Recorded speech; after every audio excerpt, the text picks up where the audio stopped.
사도행전 20장 26절에서 29절 그리고 31절에서 32절 말씀입니다. 그러므로 오늘 여러분에게 증언하거니와 모든 사람의 피에 대하여 내가 깨끗하니 이는 내가 꺼리지 않고 하나님의 뜻을 다 여러분에게 전하였습니다. 여러분은 자기를 위하여 또는 온 양떼를 위하여 삼가라. 성령이 그들 가운데 여러분을 감독자로 삼고 하나님이 자기 피로 사신 교회를 보살피게 하셨느니라. 내가 떠난 후에 사나운 이리가 여러분에게 들어와서 그 양떼를 아끼지 아니하며 그러므로 여러분이 일깨어 내가 3년이나 밤낮 쉬지 않고 눈물로 각 사람을 훈계하던 것을 기억하라. 지금 내가 여러분을 주와 및 그 은혜의 말씀에 부탁하노니 그 말씀이 여러분을 능히 든든히 세우사 거룩하게 하심을 입은 모든 자 가운데 기업이 있게 하시리라. 아멘. 할렐루야. 오늘도 좋은 날입니다. 사도행전 20장 26절에서 29절 그리고 31절에서 32절 말씀 묵상입니다. 오늘은 에베소 교회를 말씀에 맡기다 라는 제목으로 말씀을 나누도록 하겠습니다. 사도 바울은 밀레도에서 이제는 다시 보지 못할 것 같은 에베소의 제자들과 장로들에게 목회적인 교훈과 당부를 합니다. 이는 그들만을 위한 것이 아닌 앞으로 이 땅에 세워질 수많은 교회들에게 주는 목회적 교훈입니다. 본문에서 보면 크게 두 가지 내용을 담고 있습니다. 먼저는 자기의 천명입니다. 자기가 어떤 마음으로 에베소에서 목회를 했는지 말해주고 있습니다. 다음으로는 에베소 교회를 향한 당부의 말씀입니다. 우리가 먼저 자기 천명 부분을 몇 가지 한번 살펴보도록 하겠습니다. 첫째, 나는 복음을 꺼리지 않고 모든 사람에게 전했다고 바울이 고백합니다. 이 말은 복음을 전하는 데 있어 바울은 남의 눈치를 보지 않고 주저함 없이 복음을 전했다는 것입니다. 우리가 복음을 전할 때 가장 걸림돌이 되는 것이 무엇이냐? 때때로 자기의 나약성입니다. 그래 나 같은 인간이 덕스럽지도 못한데 복음을 전한다는 게 말이나 되는가? 또는 내 믿음도 신통치 못한데 내가 누구에게 복음을 감히 전하겠어? 이런 생각을 하는 사람들이 많습니다. 그런데 이런 태도로 우리가 살아간다면 과연 언제 복음을 전할 수 있겠습니까? 어쩌면 복음 한번 전하지 못하고 죽을 수도 있습니다. 잊지 말아야 합니다. 누구든 복음을 전하는 자는 자기의 나약성부터 극복해야 합니다. 내가 부족합니다. 그래도 복음은 전해야 합니다. 내가 지금은 하나님 앞에 올바른 믿음이 못 됩니다. 그래도 복음은 전해야 합니다. 바울 역시 이러한 나약성을 극복해야만 했습니다. 그는 예수님을 믿는 자들을 핍박하던 암울한 과거를 갖고 있습니다. 그 죄책감을 바울은 극복해야 했습니다. 고로 바울은 빌립보서 3장 13절에서 이런 고백을 합니다. 오직 한 일, 즉 뒤에 있는 것을 잊어버리고 그리고 그 다음에 표대를 향해 달려가겠다라고 고백합니다. 즉 바울은 그 과거를, 그 나약성을 극복하고 복음을 전했다는 것입니다. 그리고 26절에서 이런 고백을 합니다. 오늘 여러분에게 증언하거니와 모든 사람의 피에 대하여 내가 깨끗하다. 여기에서 피는 에스겔 3장 17절을 염두에 두고 한 말입니다. 내가 너를 이스라엘 족속의 파수꾼으로 세웠으니 너는 내 입의 말을 듣고 나를 대신하여 그들을 깨우치라. 가령 내가 악인에게 너는 반드시 죽을 것이다 할 때 너가 그 악인을 깨우쳐 주지 않거나 생명의 구원을 받도록 경고해 주지 않는다면 그 악인은 자신의 죄로 죽을 것이다. 그러나 내가 그의 핏값을 내 손에서 찾을 것이다. 생각해보면 아주 무서운 말씀입니다. 내가 복음을 전할 기회가 있었는데 전하지 않았습니다. 분명 내가 복음을 전하지 않으면 그는 지옥에 갈 것이 뻔합니다. 그런데도 내가 복음을 전하지 않았습니다. 그 결과 그는 생명의 복음을 듣지 못하고 죽은 것입니다. 그럼 그 핏값, 그 책임을 나에게서 하나님이 찾겠다는 것입니다. 반대로 내가 복음을 전했음에도 불구하고 그가 끝까지 복음을 거부했습니다. 그렇다면 그 책임은 나에게 있지 않고 복음을 듣지 않은 그 사람에게 있다는 것입니다. 저는 예전에 한 집사님이 이렇게 간증하는 것을 들은 적이 있습니다. 내가 이 좋은 예수님을 좀 더 일찍 진작 믿었으면 얼마나 행복하게 살았을까? 그러면서 이런 말을 합니다. 내 친구 가운데 예수 믿는 사람도 많이 있었고 직장 동료 중에도 예수 믿는 사람이 많았다는 것입니다. 또 여기저기 이사를 다니다 보니 이웃 중에도 예수 믿는 사람들이 많이 있었다는 것입니다.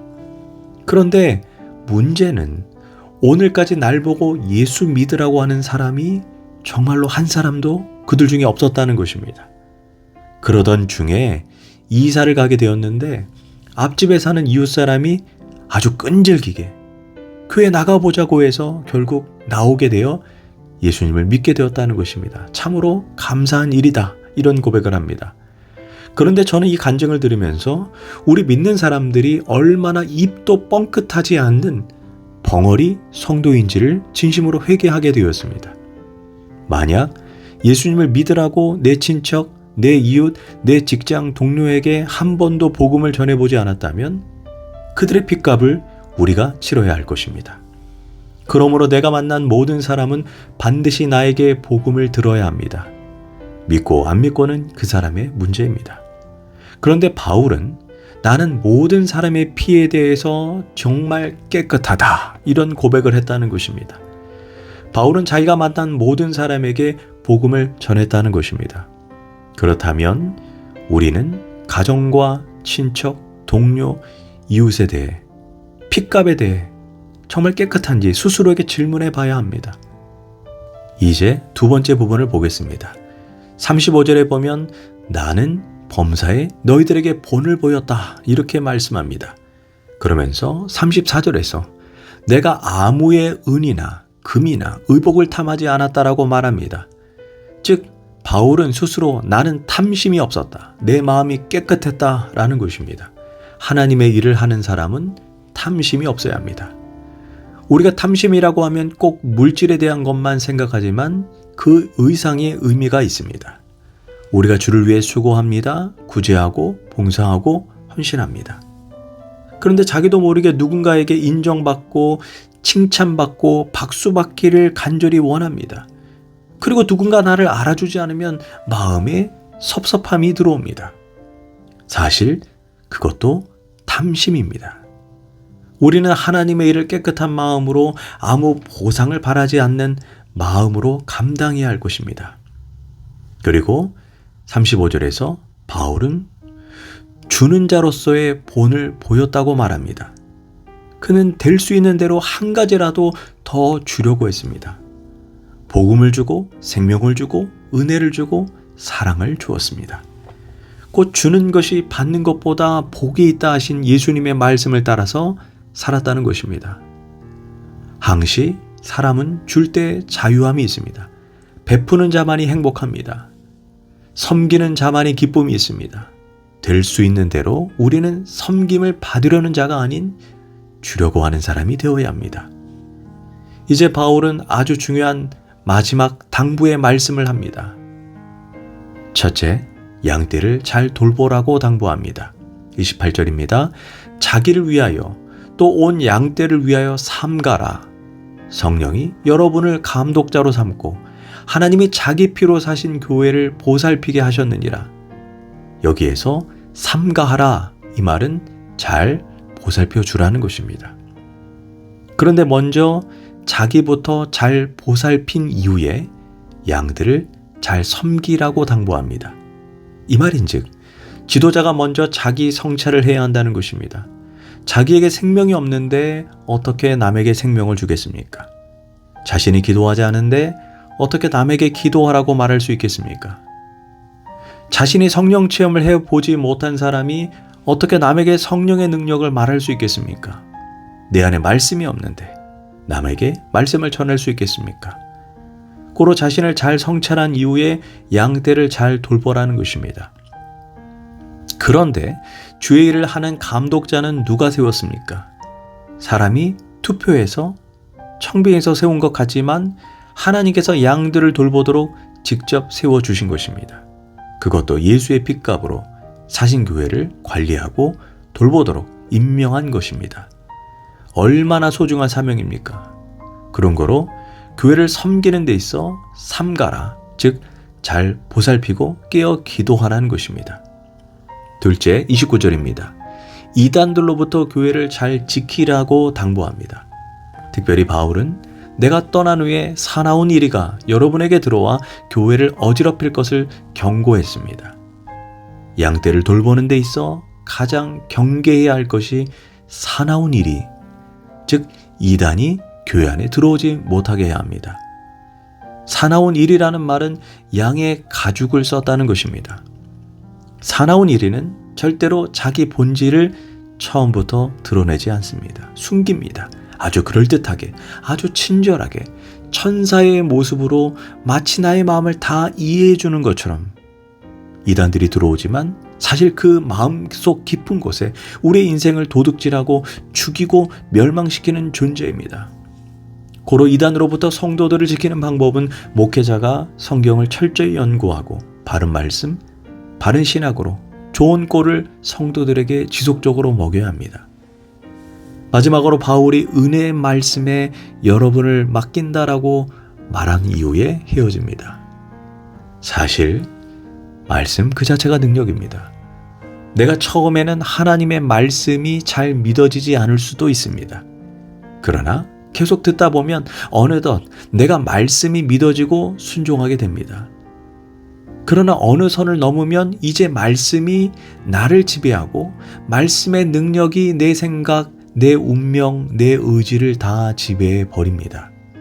예를 들어 우리가 물속에 들어가 보면 물이 무릎까지 왔을 때는 내 마음대로 다닐 수가 있습니다. 가슴까지 와도 헤엄칠 수 있습니다. 그러나 조금 더 깊은 곳으로 들어가면 이제는 나의 허우적 거림이 별 의미가 없습니다. 물이 가는 대로 따라갈 수밖에 없습니다. 처음에는 내가 물을 지배할 수 있지만 깊은 곳으로 들어가면 물이 이제 나를 지배하는 것입니다. 그래서 말씀을 전하라, 그리고 말씀에 순종하라, 그러면 그 말씀이 너희를 능히 든든히 세워준다는 것입니다. 결국 그 말씀을 따라가 저 끝까지 가보면 영원한 하늘나라의 기업을 받게 될 것이라고 약속합니다. 이제 바울과 에베소 장로들이 서로 무릎을 꿇고 함께 기도하고 끌어안고 입을 맞추고 눈물을 흘립니다.